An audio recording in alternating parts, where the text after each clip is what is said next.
नमस्कार, मैं हूं आशीष चित्रांशी और आप देख रहे हैं द न्यूज लॉन्चर। लोकतंत्र और संविधान की आज की जो गति है उस पर बहुत लोग चिंता जता रहे हैं। हम भी चिंता जताते हैं, पूरे दिन कार्यक्रम लेकर के आते हैं और चिंता जताते हैं। लेकिन जो खबर हम आज लेकर आए हैं वो उस खतरे की घंटी है जो आने वाले कल को लेकर है। वर्तमान जो हमारे लोकतंत्र और संविधान का है, भविष्य इससे हजारों गुना बुरा हमको नजर आ रहा है। हजारों गुना बुरा। क्योंकि अब तक हमारे सबसे जो गंभीर सवाल हैं वो व्यवस्थापिका और कार्यपालिका से हैं, यानी सरकार और अफसरशाही से। न्यायपालिका से सिर्फ हमें आंशिक निराशा, कई बार वो भाव नजर आता है, आंशिक रूप से निराश नजर आते हैं। लेकिन जो भविष्य हम बता रहे हैं बहुत खतरनाक दिख रहा है, उसकी वजह न्यायपालिका बन सकती है।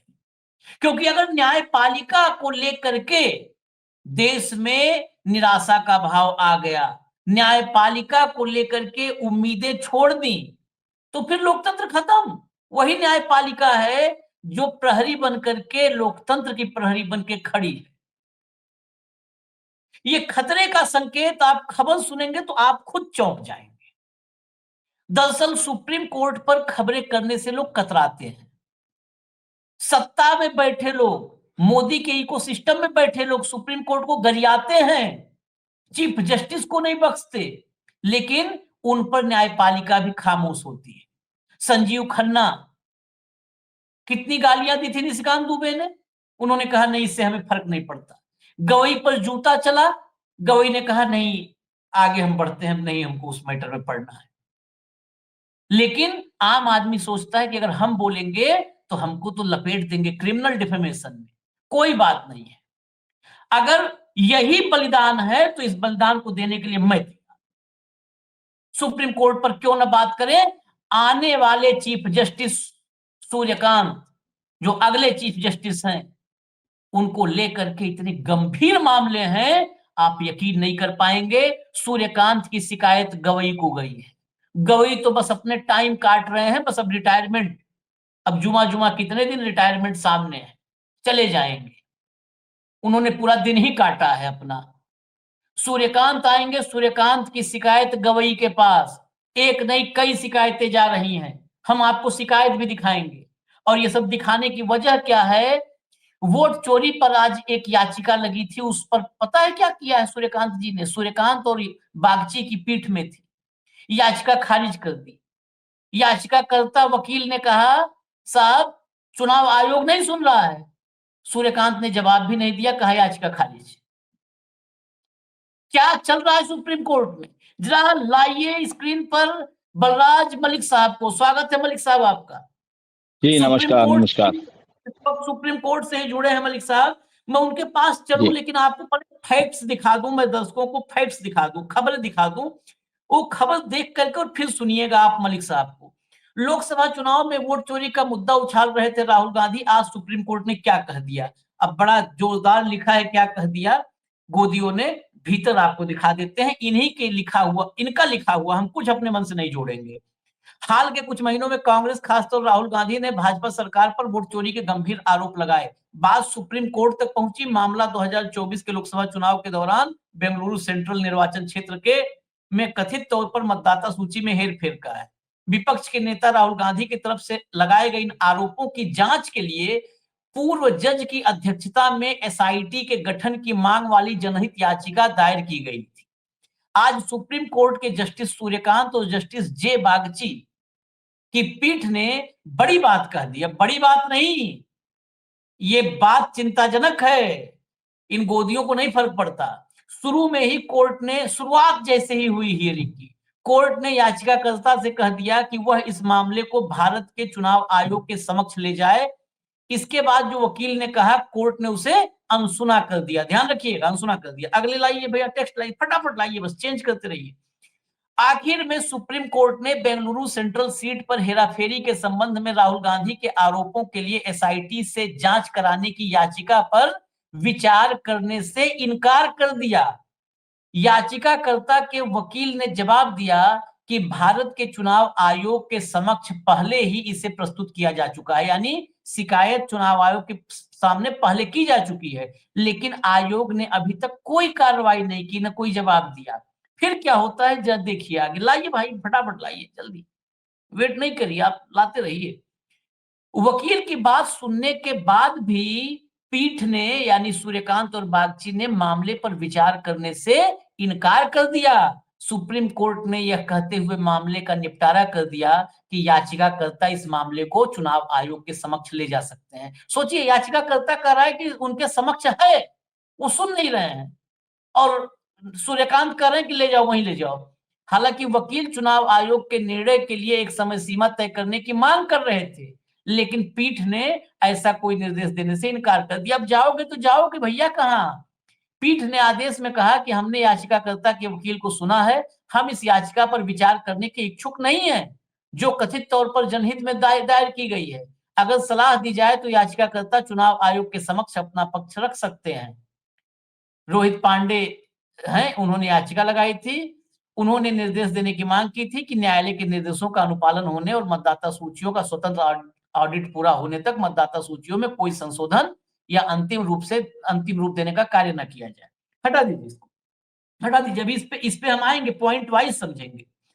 जस्टिस सूर्यकांत को लेकर मैंने जो ओपनिंग रिमार्क्स दी थी, अब जरा उस पर सबूत मैं आपको दिखा दूं, फिर चलेंगे। लाइए भैया, पहली कंप्लेन गवई के पास जो शिकायत गई है, फुल दिखा दीजिए ताकि पढ़ पाए दर्शक।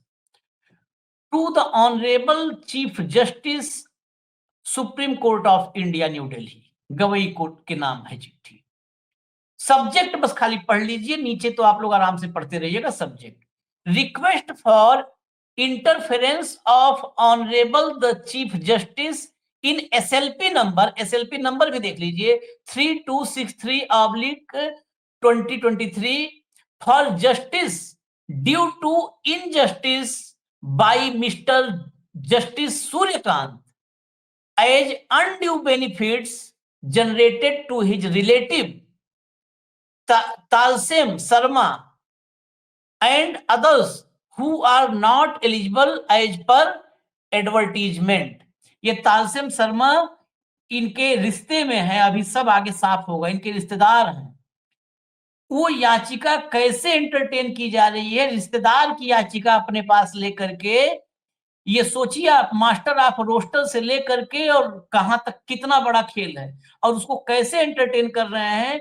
वो शिकायत गवई के पास गई कि अनड्यू बेनिफिट्स इनको, अपने रिश्तेदारों को ये दे रहे हैं। सोचिए, ये सुप्रीम कोर्ट है, यहां रिश्तेदार आकर के अपना गोटी सेट कर रहा है, और ये भावी चीफ जस्टिस है। बस इसी से आप देश का भविष्य। और मैं फिर कह रहा हूं, इस बात को अगर चुनौती लेना है तो चुनौती ले ले भाई। बहुत सारे लोग मेरे साथ बैठते हैं, कहते हैं with due regards, with due respect. अगर ऐसे चल रहा है तो ना ड्यू रिगार्ड्स है ना ड्यू रिस्पेक्ट है, कोई रिस्पेक्ट और रिगार्ड नहीं है। फिर केवल इस नाम पे कि सुप्रीम कोर्ट में बैठे हुए जस्टिस से गुस्सा हो जाएंगे तो जेल में डलवा देंगे, फांसी पर लटकवा देंगे, इसलिए न बोले। फिर क्या फर्क है उन परिवारवादी नेताओं में और ये परिवार रिश्तेदारवादी जजों में? क्या फर्क है? सिर्फ सुप्रीम कोर्ट के जज हैं इसलिए हम मुंह पे ताला लगा लें? फिर क्या फर्क रहा है डेमोक्रेसी में, और क्या फर्क रहा किम जोंग के उत्तर कोरिया में? और खुलेआम कहता हूं, फांसी लटका दो। आज मैं इस मामले में मैं तो कतई नहीं बोलने से हिचकूंगा। अगला लाइए कंप्लेन, ये सिर्फ एक कंप्लेन है, पहली। सेकंड कंप्लेन लाइए, सेकंड कंप्लेन लाइए। कैसे नहीं, कैसे ही वोट चोरी की जांच होगी भाई जब ये हालत है? देखिए, the honourable chief justice supreme court of India new Delhi, subject इसमें भी पढ़िए। Request for interference of honourable the chief justice in SLP 3263/2023 for justice for justice due to injustice made by Mr. Justice Suryakant as undue benefits granted to his relative वो तालसेम शर्मा, वही वाला है। इसमें underline highlight करके रखा हुआ है, ये पूरा हाईलाइटेड है। हटा दीजिए। अभी हम रोहित पांडे वाली याचिका भी आपको आगे दिखा देंगे, जो रोहित पांडे ने याचिका डाली थी। मैं सीधे चल रहा हूं मलिक साहब के पास। मलिक साहब, मैं तो सीधा सवाल, आप फैक्ट्स भी मैं उम्मीद करूंगा आप सारा फैक्ट के साथ बताएंगे। ये क्या फिर सुप्रीम कोर्ट, हम तो फिर आज के बाद सुप्रीम कोर्ट पे चर्चा करना है, या ये हम खबर चलाना बंद कर दें कि मामला सुप्रीम कोर्ट में गया, बच जाएगा लोकतंत्र, बच जाएगा यस, संविधान? यस, यस, ये यस। पार्लियामेंट क्यों करना? देखिए, आवाज आ रही है? हाँ, आ रही है, आ रही आवाज आ है। रही है? आवाज। ये बिल्कुल आ रही है। बिल्कुल एक तरह से injustice by the supreme court है देश के साथ। एक जजों को ये कहने से अब रुकना पड़ेगा, वी आर नॉट इनक्लाइंड। अगर आप इनक्लाइंड नहीं है तो आपको रीजन देना पड़ेगा क्यों इनक्लाइंड नहीं है। आप ऐसे 2 लाइन में डिसमिस नहीं कर सकते रिट पटिशन, खासतौर पर जिस तरह का रोहित पांडे ने लगाया था। रिट पटिशन रोहित पांडे ने जरूर लगाया, मगर ये देश का रिट पटिशन था। ग्रीवांसेस पूरे देश की हैं, और देश का जो right to free and fair election पे जो बाधा पहुंच रही, जो गड़बड़ है, पहले भी हमने एक ओपन लेटर दिया था चीफ जस्टिस को इस तरह की इन धांधलियों पे और इलेक्शन कमीशन पे नकेल कसने के लिए, सो मोटो एक्शन लेने के लिए। एक इंडियन एक्सप्रेस में जो खबर छपी थी राहुल गांधी के बिहाफ पे, तब कोई एक्शन नहीं लिया। दूसरा, रिट पटिशन में भी अगर आप इनक्लाइंड कह के, और जब सामने वाला वकील कह रहा है कि मैं इलेक्शन कमीशन तो धक्के खा चुका हूं, इतने दिन से वो दबाए बैठा है, कोई रिप्लाई नहीं कर रहा, कोई एक्शन नहीं ले रहा और मुझे इन्फॉर्म नहीं कर रहा, तो अगर ऐसी इसी तरह से संवैधानिक संस्थाएं खराब हो जाएं, संसद में गड़बड़ हो जाए, ब्यूरोक्रेसी भ्रष्टाचार करे, सरकार लोगों की आवाज को दबाएं, तो it is the supreme court ultimately to protect the fundamental and legal right of the people of this country. लोगों के अधिकारों को बचाने की ड्यूटी है, मर्जी नहीं है जजों की। जस्टिस सूर्यकांत या दूसरे साथी जो जज उसमें हैं थे, उनके साथ बेंच में, ये इनकी ड्यूटी बनती थी उस एडवोकेट की वो बात दर्ज करना कि वो इलेक्शन कमीशन के सामने कई बार जा चुके या जा चुके हैं, उनकी कंप्लेंट पे कोई कार्रवाई, कोई जवाब नहीं। कम से कम उसको टाइमली फिक्स कर देते भाई, इन्होंने जो पटिशन आपको दिया हुआ है, जो रिप्रेजेंटेशन दिया हुआ है, इतने दिन के अंदर उसको डिस्पोज ऑफ करो। ये तो कर सकते थे, क्या लगता था उनका? इससे साबित होता है कि कहीं ना कहीं जज प्रेशर में काम कर रहे हैं। दे आर नॉट टेकिंग, वो हिम्मत नहीं कर रहे। As per constitution we need a bold judiciary. Judiciary कावड़ जुडिशरी की इस देश को जरूरत नहीं है। जुडिशरी बोल्ड होनी चाहिए, जज भी बोल्ड होने चाहिए, ईमानदार होने चाहिए। अब इलेक्शन कमीशन के बारे में भी वो इंक्लाइंड नहीं है, तो इस देश के सरकार के खिलाफ कैसे इंक्लाइंड होंगे किसी भी चीज को करने में? तो ये लोगों के अधिकारों का और सुप्रीम कोर्ट की अवमानना है जो जो कमेंट किए हैं। और सभी जजों के को मैं रिक्वेस्ट करता हूँ फ्यूचर में, सभी हाई कोर्ट सुप्रीम कोर्ट के जजों को, वो पटिशन को इस तरह से खारिज करना है, यह अवमानना है, ये संविधान का उल्लंघन है कि आप ये लिख देते हम इंक्लाइंड नहीं है। You are bound to give reason, you have to give reason. आपको रीजन देना चाहिए कि आप इंक्लाइंड क्यों नहीं है। आपको लिखना चाहिए था क्योंकि कंप्लेंट इलेक्शन कमीशन के पास पड़ी है, हम इंक्लाइंड नहीं है। फिर आपको लिखना पड़ता कि हम इसको डिस्पोज ऑफ करने के लिए समय देते हैं और जल्दी से जल्दी निपटारा किया जाए। कोई दबा के बैठ जाए लोगों की ग्रीवांसेस को और आप इंक्लाइंड ना हो, ये देश के साथ तमाशा है। ऐसी जुडिशरी देश को नहीं चाहिए, ऐसे जज देश को नहीं चाहिए।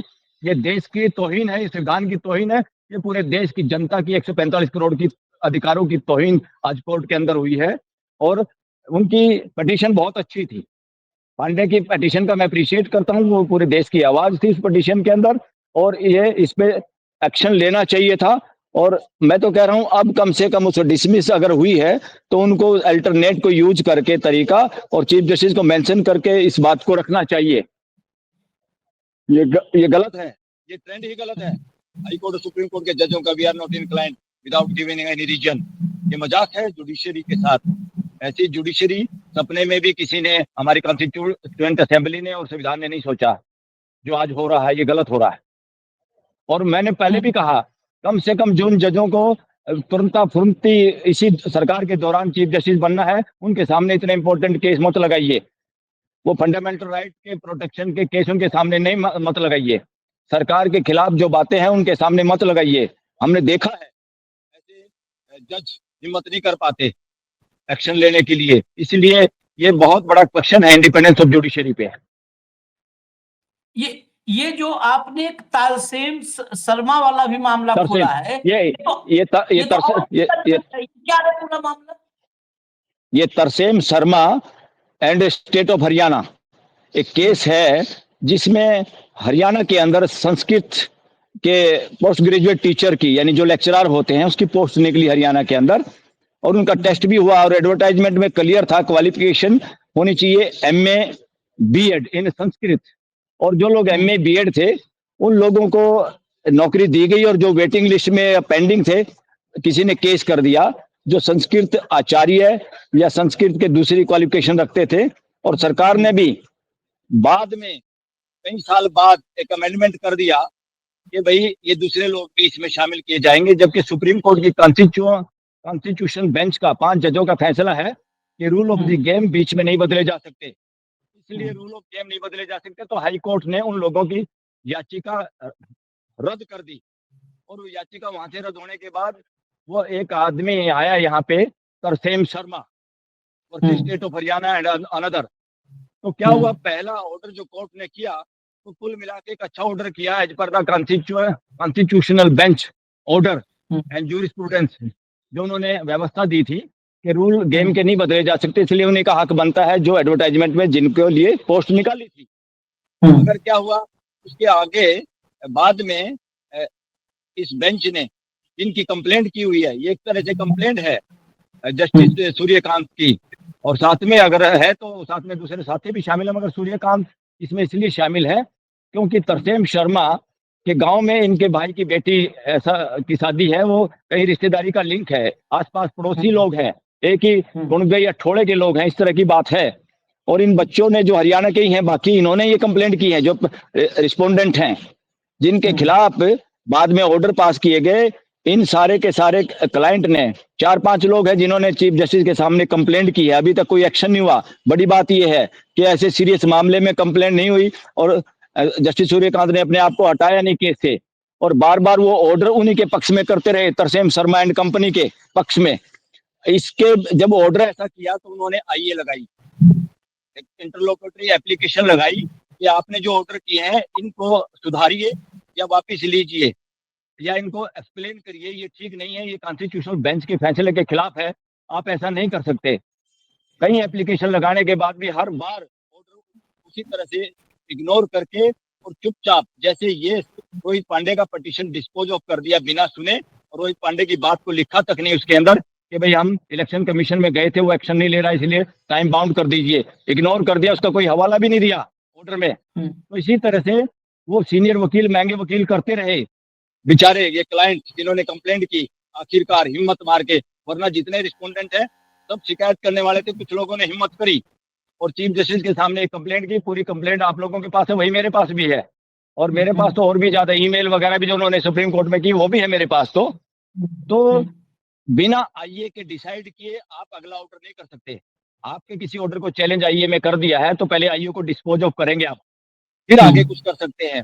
इन्होंने उसको इग्नोर किया जानबूझ के, एक तरह से बार बार किया, और जिन वकीलों ने आर्गुमेंट भी किया उनका नाम तक भी आया नहीं उसमें, अपीयरेंस में भी एक वकील ने जब इसका विरोध किया तो बच्चों ने कहा कि सर आप चीफ जस्टिस को कंप्लेंट करिए। कमाल तो यहाँ एओआर एडवोकेट ऑन रिकॉर्ड भी भय मानते हैं, एक तरह से डर गए, ऐसा इन लोगों ने बताया हमें कि भाई वो सुप्रीम कोर्ट के सामने, चीफ जस्टिस के सामने दोबारा से मेंशनिंग करने की हिम्मत नहीं कर रहे कि हमें तो यहाँ काम करना है, हमें तो यहाँ पे सारी जिंदगी प्रैक्टिस करनी है। एक माहौल वकीलों के अंदर अगर ऐसा होना और जायज बात को ना उठा पाए तो इससे आप पता लगा सकते हैं कि कितना आतंक है सुप्रीम कोर्ट के अंदर भी, और ये आतंक का कॉग्निजेंस चीफ जस्टिस को और सभी जजों को लेना चाहिए। ये अच्छी बात नहीं है देश की जुडिशल सिस्टम के लिए, और जस्टिस सूर्यकांत को इमीडिएट रिक्यूज करना चाहिए था, अपने आप को इस केस को हटाना चाहिए था, और सारे के सारे, या कम से कम अब तो चीफ जस्टिस के सामने मामला है, उनको इसको रिक्यूज करना चाहिए और वो सारे के सारे ऑर्डर या दूसरा बेंच के सामने भेजने चाहिए, या बड़ा बेंच गठित करके उनको नल एंड वाइट घोषित करना चाहिए। वो पर इंक्यूरियम है, वो वायलेशन है, जुडिशियल इनडिसिप्लिन हुआ है कोर्ट के अंदर, सूर्यकांत की कोर्ट के अंदर। तो जस्टिस सूर्यकांत का जो ये काम है, इतने सीनियर जज होके भी जिस तरह का उन्होंने काम किया है, ये शोभनीय नहीं है। ये कंटेम्प्ट ऑफ कोर्ट तो है ही है, ये जुडिशियल इनडिसिप्लिन है, लोग इसको जुडिशियल टेररिज्म की भाषा भी दे रहे हैं वकील यहाँ पर। ये सुरसुराहट पूरी सुप्रीम कोर्ट के अंदर है, और इसलिए हमने सोचा कि भाई इस बात को, क्योंकि सुप्रीम कोर्ट जजों से संबंधित नहीं है, सुप्रीम कोर्ट देश की कोर्ट और हम सब उसमें स्टेक होल्डर हैं, तो इसकी रक्षा करना हम सबकी ड्यूटी है। कोई आदमी, इवन चाहे चीफ जस्टिस भी, कोई गलत काम कर रहा हो, जुडिशरी के अंदर धोखा कर रहा हो, गलत लोगों को बेनिफिट दे रहा हो और अपने न्यायिक शक्ति का दुरुपयोग कर रहा हो, तो ये पूरे देश के सामने लाने की ड्यूटी बनती है। और मैं तो आपको सैल्यूट करता हूं कि आप लोग इस तरह की बातों को भी देश के सामने लाने की हिम्मत करते हैं। You are number one in this matter, एक number one channel of the country, social media. तो ये बहुत गलत हो रहा है। इवन हम तो ये कहेंगे, अब अगर कहना पड़ेगा कि अब तो अगर चाहे तो सुप्रीम कोर्ट एलिवेशन के लिए भी ये प्रोविजन है केसों में, जब कोई जज इस तरह की गड़बड़ करता है या गड़बड़ होती हुई दिखाई देती है, तो इन हाउस इंक्वायरी करनी चाहिए चीफ जस्टिस को। और चीफ जस्टिस को अगर कोई पेंडिंग है, जो लोग बार बार बताते हैं, आपके चैनल पे भी हमने सुना और जगह से भी सुना कि कोई पेंडिंग एप्लीकेशन है करप्शन की जस्टिस सूर्यकांत के खिलाफ, जो इनको एलिवेशन से पहले की पेंडिंग है, उसको डिस्पोज ऑफ किए बगैर इनका नाम भी रिकमेंड करके नहीं भेजना चाहिए। जिस तरह का मुझे भी बहुत वो अटपटा लगा ये तो, कि भाई इस तरह का काम एक जज कर सकता है, who is going to become chief justice of this country. ये देश में हो क्या रहा है? और अब देश को शर्माने की जरूरत नहीं, वकीलों को भी हिम्मत करने की जरूरत है, एडवोकेट और कोर्ट को भी ऐसे में जहां लोगों के साथ जब घूमता रहे और कोई उसकी एप्लीकेशन के लिए तैयार ना हो। और बाई चांस मुझे भी तभी पता चला इन चीजों को कि इसमें मेंशन करना है, ताकि आईए जो लगाई हुई है, इंटरलोक्यूटरी एप्लीकेशन जो लगाई हुई है, जो ऑब्जेक्शन किया हुआ है जस्टिस सूर्यकांत के फैसलों पे, जो उन्होंने बिना एडवर्टाइजमेंट में, जिनका नाम नहीं है, जो कॉन्स्टिट्यूशनल बेंच के खिलाफ उन लोगों को अपॉइंटमेंट कराने का निर्देश दिया है, और वो अपॉइंटमेंट जल्दी कराने के लिए सरकार वो लोग भी, और सरकार भी लालायित है। इसका मतलब हैंड्स इन ग्लोव्स है सरकार का और जुडिशरी का। तो ये काम हो रहा है, तो जिन लोगों को जो असली उसके जिनको न्याय मिलना चाहिए, वो धक्के खा रहे हैं, वो डर रहे हैं, वो कंप्लेंट करनी पड़ रही है, उस पर कंप्लेंट पर कोई कार्रवाई नहीं हुई। तो चीफ जस्टिस महोदय को भी ये रिक्वेस्ट है कि तुरंत इस पे एक्शन लिया जाए, बेंच को बदला जाए और बड़े बेंच के सामने वो सारा मामला रखा जाए, ताकि उनके पास किए हुए इलीगल अनकॉन्स्टिट्यूशनल ऑर्डर्स को कैंसिल किया जाए, ताकि गैर कानूनी लोगों को हरियाणा के अंदर अपॉइंटमेंट ना मिल सके। नहीं, लेकिन एक मलिक साहब, एक दो बात और है। जैसे चीफ जस्टिस के नाम से चिट्ठी लिखी गई है, आखिर master of roster chief justice ही हैं, वो केस तो चीफ जस्टिस के ही जरिए सूर्यकांत के पास गया है। तो क्या सब हाँ, पूरे कुएं में भांग पड़ी हुई है फिर तो। ये अब और क्या कहेंगे हम? पहले तो मान लो चला भी गया हो कोई बाई रोटेशन या बाई ऑटोमेटिकली, मगर उसके बाद तो जज की ड्यूटी है। और जस्टिस सूर्यकांत ने केस में इसी तरह से किसी पड़ोसी गांव का कोई क्लाइंट था, तब अपने आप मेरे पास वो भी सबूत है, मगर इस मुद्दे में वो बावजूद भी वो चुपचाप अनसुनी करके ऑर्डर पास किए जा रहे हैं। ये बहुत गलत है। ये जुडिशियल सिस्टम के साथ धोखा है, ये संविधान के साथ धोखा है, ये सुप्रीम कोर्ट की गरिमा के साथ धोखा है, जिसमें एक सुप्रीम कोर्ट खुद शामिल है। और इसलिए इस मामले पे चीफ जस्टिस को और पूरे सुप्रीम कोर्ट के जजों को इस पे कार्रवाई करनी चाहिए और मिल बैठ के बातें करनी चाहिए, ताकि फ्यूचर में इस तरह की कोई भी गड़बड़ ना हो, किसी को भी क्लाइंट को धक्के खाने ना पड़े, कंप्लेंट ना करनी पड़े। और जस्टिस गवई को तुरंत मास्टर ऑफ रोस्टर होने के नाते, administrator of the supreme court होने के नाते, उनको उचित इमीडिएट कार्रवाई इस पे करनी चाहिए, ताकि गलत लोगों की अपॉइंटमेंट ना हो जाए, वरना वो आपको बाद में कैंसिल करनी पड़े। अब तो कुल मिला के दर्शकों से मैं इतना ही बस खाली उनको याद दिला दूं, अब तो क्या करेंगे गवई, मुझे तो निजी तौर पर कोई उम्मीद नहीं है। अब तो दिन गिनिए सीजीआई बनने जा रहे हैं सूर्यकांत, बस दिन गिनिए उंगली पर सीजीआई बनने जा रहे हैं। और उसके साथ ही ये भी ध्यान में रखिए कि पहले पुरानी फाइलें भी सूर्यकांत की पड़ी हुई हैं। सूर्यकांत की सुप्रीम कोर्ट के ही जस्टिस ने पूरी फाइल में सूर्यकांत के बारे में लिखा था। और ये सिर्फ मामला सूर्यकांत का नहीं है। देखिए, बहुत सारे लोग कहेंगे न्यायपालिका का सम्मान, हमारा सम्मान सुप्रीम कोर्ट के लिए है। सुप्रीम कोर्ट न चीफ जस्टिस की है, ये बात बिल्कुल समझना होगा। इस देश में लोग समझ नहीं रहे हैं, जजों की है ना वकीलों की है। सुप्रीम कोर्ट न, मैं कहता हूँ चीफ जस्टिस की नहीं है सुप्रीम कोर्ट, देश की सुप्रीम कोर्ट है। वो देश की सुप्रीम कोर्ट में स्टेक होल्डर वकील हैं, स्टेक होल्डर जज हैं। और स्टेक होल्डर Yes. जज और वकील के साथ साथ वो लोग भी हैं जो सुप्रीम कोर्ट में न्याय की तलाश में, इंसाफ की तलाश में जाते हैं, वो भी स्टेक होल्डर है। बिल्कुल बिल्कुल। सुप्रीम कोर्ट का स्टेक होल्डर इस देश का 143 करोड़ जो आवाम है, ये सब सुप्रीम कोर्ट के स्टेक होल्डर है। ये जो भाव आ जाता है, मैं कह रहा हूं कि अगर गलत रास्ते पे कोई चल रहा है या इस देश के संविधान और लोकतांत्रिक मर्यादाओं के साथ खिलवाड़ कर रहा है, तो यह किसी के मन में गुमान हो कि नहीं जी हमारे पास अतिरिक्त पावर है, हम किसी फांसी पर लटका देंगे, तो भाई साहब जीवन एक बार ही मिलता है, फांसी पे लटकने में भी कोई बहुत बुराई नहीं है। भगत सिंह भी फांसी पे लटके थे। और एक और बताऊं मैं आपको चित्रांशी जी, हाँ। 1-2 दिन पहले किसी ने मुझे अप्रोच किया, क्लाइंट ने, एडवोकेट ने, कि इस मामले में मेंशन करना है तरसेम शर्मा वाले मामले में, क्योंकि सीनियर एडवोकेट्स की भी अभी तक नहीं सुनी गई है। आप एक बार दोबारा से आप फिर मेंशन करें और रिक्वेस्ट करें। और हमने भी सोचा कि कोर्ट को इस मामले में कंप्लेंट भी हो रही है चीफ जस्टिस के सामने, उसके बावजूद भी हम ध्यान को आकर्षण करें जज साहब का, justice Suryakant and justice Bagchi का, कि ये ठीक नहीं हो रहा। वो हमने देखा कि एवार में एप्लीकेशन में सारी चीजें लिखी हुई थी, उसके बावजूद भी टस से मस नहीं हुआ मामला। और क्योंकि 14/11/25 को मैटर लगा हुआ है, क्योंकि अब दिवाली की छुट्टियां हैं, फिर जाके इनका एलिवेशन हो जाएगा चीफ जस्टिस में। और ये पिछली बार इन्होंने कहा था हम जल्दी जल्दी इसको निपटाएंगे केस को, अभी जल्दी जल्दी निपटाएंगे तो क्या होगा? अगर फैसला गलत भी दे दिया तो रिव्यू करवाएंगे लोग, रिव्यू में धक्के खाएंगे, उन्हीं बेंच के सामने लगता है वो दोबारा डिसमिस कर देंगे। और फिर अगर मान लो क्यूरेटिव में जाएंगे तो फिर मास्टर ऑफ रोस्टर बन जाएंगे जब तक जस्टिस सूर्यकांत।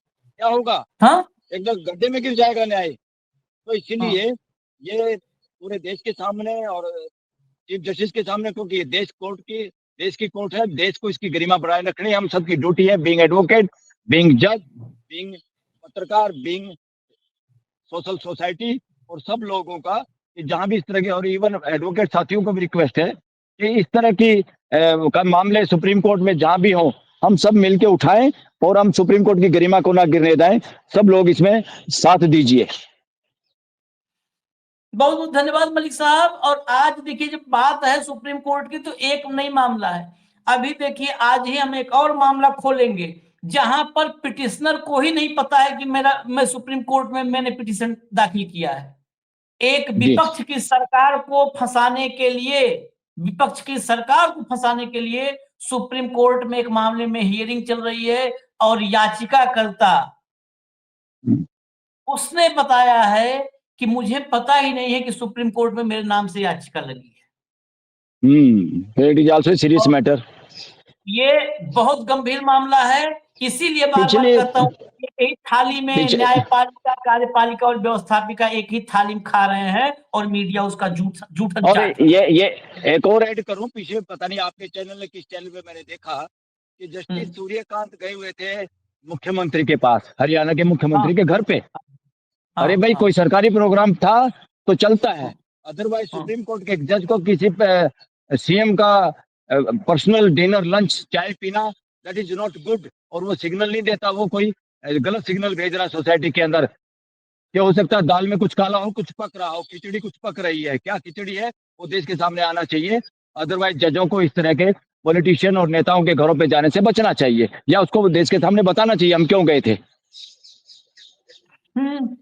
चलिए कौन बता रहा है, अब तो जो जज हैं 2-4 रिटायर्ड, वो रोज बता रहे हैं कि जजों को अब एकांत में रहना चाहिए, जजों को सामाजिक जीवन से दूर रहना चाहिए, जजों के लिए यही एक तपस्या है। लेकिन यहाँ पर जज प्रधानमंत्री जज के घर आ रहा है, जज मुख्यमंत्री घर जा रहा है। वाह चित्रांशी जी, ईमानदारी से किसी कारणवश जाना पड़े तो लोग आप पे शक नहीं करते, अगर आपके पास जवाब है तो। जब आपका हिडन एजेंडा है, ये देश भी तभी आप पे शक करता है, तभी टेढ़ी निगाहों से देखता है, और तभी आपके मुंह में उसका जवाब नहीं होता। और वही है जुडिशरी के साथ समझौता, इंडिपेंडेंस ऑफ जुडिशरी की अवहेलना, जो कि बहुत सारे जज आजकल देश में कर रहे हैं। चलिए धन्यवाद मलिक साहब, लेकिन इस मामले पर नजर रखेंगे आपके जरिए हम।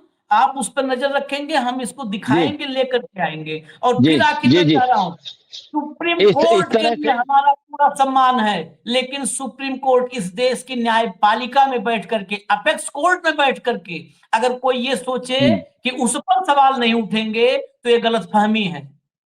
आप सबसे ज्यादा सत्ताधारियों पर्सन के ही अपेक्स कोर्ट में उठने चाहिए। सबसे ज्यादा नहीं, पर्सन ही सबसे बड़ी संस्थाओं पे उठने चाहिए। और उसमें भी एक बात और गौर करें, और मैं जस्टिस गवई से निवेदन करता हूं कि मेरी बात बुरी लगे, सब कुछ मैं सब स्वीकार करूंगा सजा, लेकिन ध्यान दीजिए, सुप्रीम कोर्ट पर सत्ताधारी दल के इकोसिस्टम में शामिल लोग जूते फेंकेंगे, गालियां देंगे, मतलब जूता चलाएं, गाली दें, वहां पर आप लोगों को कोई आत्मसम्मान, आपका कोई ना कंटेम्प्ट होता है, ना अटेम्प्ट होता है, ना कुछ नहीं होता, कुछ नहीं होता। सवाल सुन जी, के आप लोगों को बहुत कंटेम्प्ट होता है। एक भी सवाल। जज सुप्रीम कोर्ट का, एक भी जज जस्टिस गवई पे फेंके हुए जूते के बारे में नहीं बोल पाया। पूरी हम्म सुप्रीम कोर्ट मिलके कोई रिजोल्यूशन पास नहीं कर पाई। हम्म ये क्या है? ये क्या देश को पता चल रहा है इस बात का? निशिकांत की गाली पे चुप्पी, निशिकांत के गाली पे चुप्पी, वो जो मतलब सनातन के नाम पे और नफरती था, उसके जूते पर चुप्पी, और लेकिन आम हमारे आदमी सवालों पर। और आम आदमी की बात ना सुनना, उन पे पोस्ट हम्म, लगाने की धमकियां देना, या हम्म। आम वकीलों को धमकाना, ये एक ट्रेंड हो गया है जो कि बंद होना चाहिए देश की जुडिशरी के अंदर, हाई कोर्ट और सुप्रीम कोर्ट में खास तौर चलिए, आप नजर रखिए मलिक साहब, हम लोग तो जीवन देश के नाम है, तो करेंगे सवाल, करेंगे सवाल, पर। जी, उसके लिए कुछ जवाब। ओके। धन्यवाद, ओके धन्यवाद मलिक साहब, जी, नमस्कार। नमस्कार।